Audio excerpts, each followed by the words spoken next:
Good morning, Greenwich. This is Mrs. Sorbera with your morning announcements. Today is Thursday, April 16th, 2020. This month's character trait is resilience. Resilience is the grit to keep on trying when things get difficult. I hope you don't mind, but Bronx wanted to join us again for the announcements. After we did our first announcements a few weeks ago, I got a lot of great questions about him. So I'd like to answer some of those questions now. First, Bronx is 4 years old. He was born December 20th. Second, what kind of breed is he? Bronx is a special breed of bulldog called Old English Bulldog. So his legs are a little bit longer than a regular bulldog, and his snout is a little bit longer too. And then one of the best questions, how did he get his name? Which made me think, my family and I have this hobby, and maybe you have a hobby like this too. We love the New York Yankees. You may have known that if you have already been in my classroom before. We are a baseball family, and the Yankees are our team. So Bronx, where does that name come from? Well, actually, Bronx is the place in New York where Yankee Stadium is located. Pretty cool, right? So then I was thinking, would you be willing to hang out with me for a couple minutes and we'll do a show and tell? My family collects a lot of things that have to do with the Yankees. The word we use for that is memorabilia. Memorabilia are the neat and cool things about people and places and events in history that mean something to you. Would you like to come along and see some of ours? Are you ready for some show and tell? So why is it a great time of year to do show and tell with baseball memorabilia? April is a really big month, as normally this starts the Major League Baseball season. So let's get started. During this week, April 18th, 1923, Yankee Stadium opened for the very first time. After a little bit of time, it became known as the house that Ruth built, after a famous baseball player named Babe Ruth. Maybe you've heard of him. The stadium was open for play until September 21st, 2008, when the New York Yankees played their very last game in the house that Ruth built. It had been decided that a new, more modern stadium was going to be built. Before demolition, the people that were building the new stadium decided that they would save many items that were enjoyed by people as memorabilia. So I happen to be sitting in one of the best pieces of memorabilia that we have. These are stadium seats numbers 3 and 4 from the original Yankee Stadium. I'm sitting in them, and you can see they're fully functional and a pretty cool place to hang out. The very new stadium opened just a few blocks from where the original stadium was located. Another neat fact that happened during this week was in 1929, the New York Yankees became the first Major League Baseball team to permanently display only numbers on the back of their players' jerseys, no names. A neat fact about that is each number corresponded to the person's order in the batting order. So for example, if you were the leadoff batter, you wore number 1.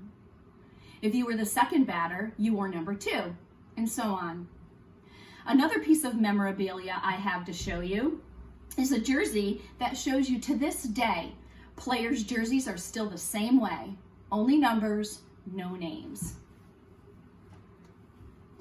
This is jersey number 23, and this was worn by New York Yankee first baseman Don Mattingly.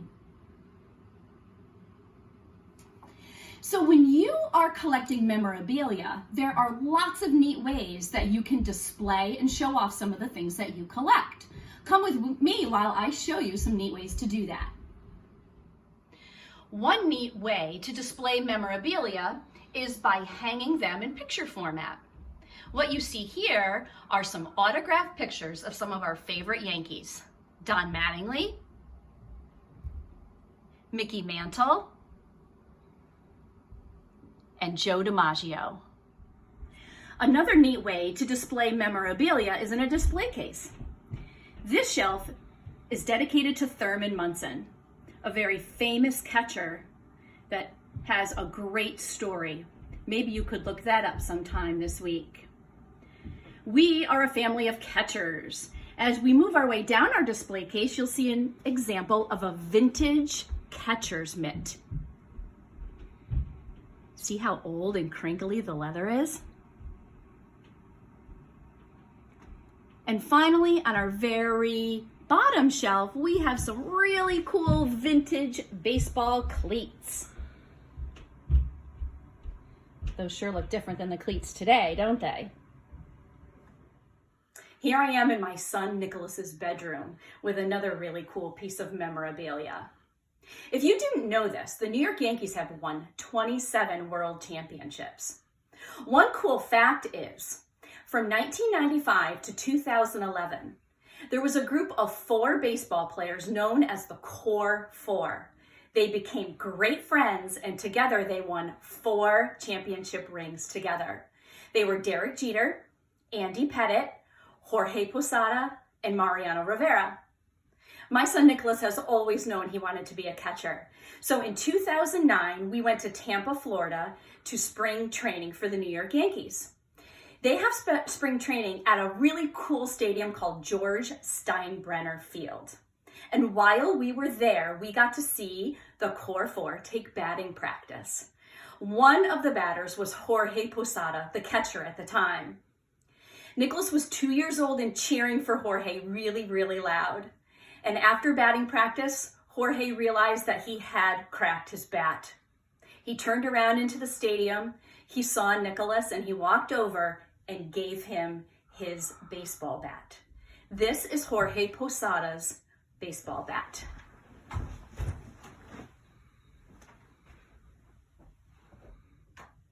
When Nicholas got a little bit older, we put this in a beautiful case for him. Can you see all the pine tar? And there's Jorge's name engraved at the end of the baseball bat.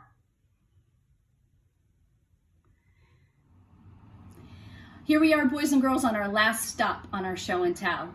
Thanks for joining me today. A few minutes ago, I mentioned the Core Four.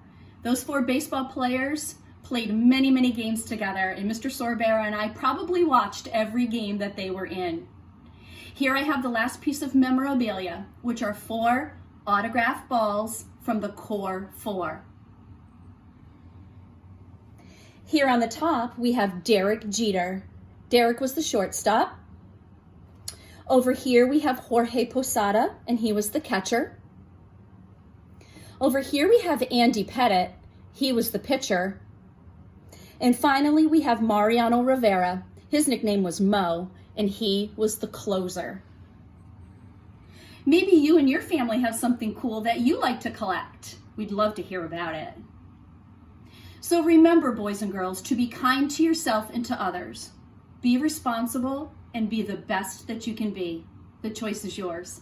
Have a great day, Greenwich.